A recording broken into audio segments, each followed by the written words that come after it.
Hi everyone, today we are going to start the part 4 of our clinical case scenario series. So let's begin. So here on the screens, you can see the MCQ number 16. A 54-year-old patient with a chronic obstructive pulmonary disease assessed by the physical therapist for an exercise program. The pulmonary assessment includes in pulmonary examination and pulmonary functional test. A patient with a chronic obstructive disease is expected to which of the following findings? Option A, decreased residual volume. Option B, increases forced vital capacity. Option C, increased total lung capacity. And the option D, increased forced expiratory flow. And the correct answer we have, increased total lung capacity. So let's see the explanation. In the patients with the chronic obstructive pulmonary disease that exhibit increases in the total lung volume due to expiratory airflow limitation. Increase in the lung volume may affect the upper airway patency and resulted in compensated response to inspiratory flow limitation, usually during the sleep. Now we have the MCQ number 17. A series of clinical tests are performed on the female newborn.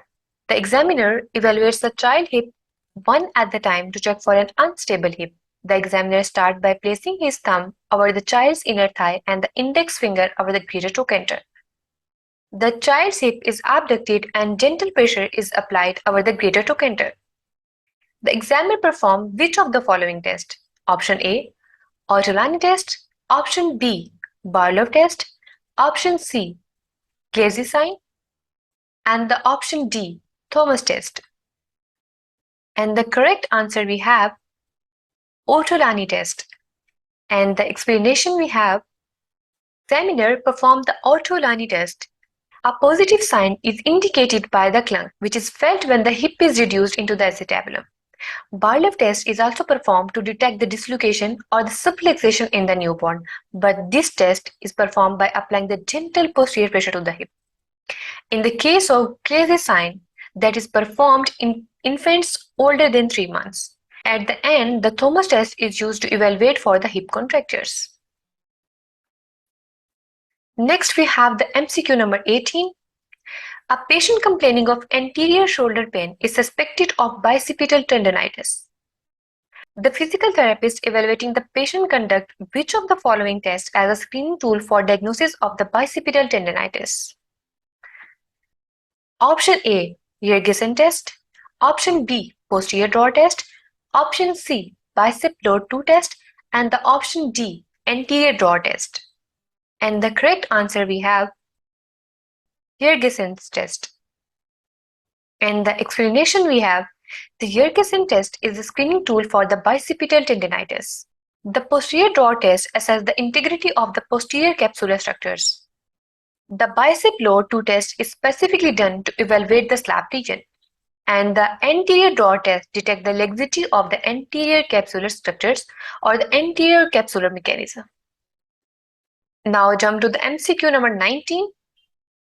A 35-year-old wrestler has significant tenderness and swelling on the inside of the left knee. The patient complains of knee instability while walking. A history of blow to the outside of the left knee is assessed, which shows the medial collateral ligament injury. The physical therapist conducts which of the following tests to evaluate the integrity of the medial collateral ligament? Option A, Veress stress test. Option B, Welgus stress test. Option C, posterior drawer sign. And the option D, anterior drawer sign. And the correct answer we have, Welgus stress test. Let's see the explanation. A Welgus stress test is conducted to evaluate the integrity of the medial collateral ligament. If any laxity is noted, the laxity should be compared to the opposite knee with grading. And in the case of option C and D, that are done to rule out other associated injuries. Now see the scenario number 20 or the MCQ number 20. A 30-year-old female patient with chronic low back pain secondary to the lumbar spinal stenosis is ordered to be placed on lumbar traction. So which of the following action by the physical therapist demonstrate the correct technique of applying this type of traction?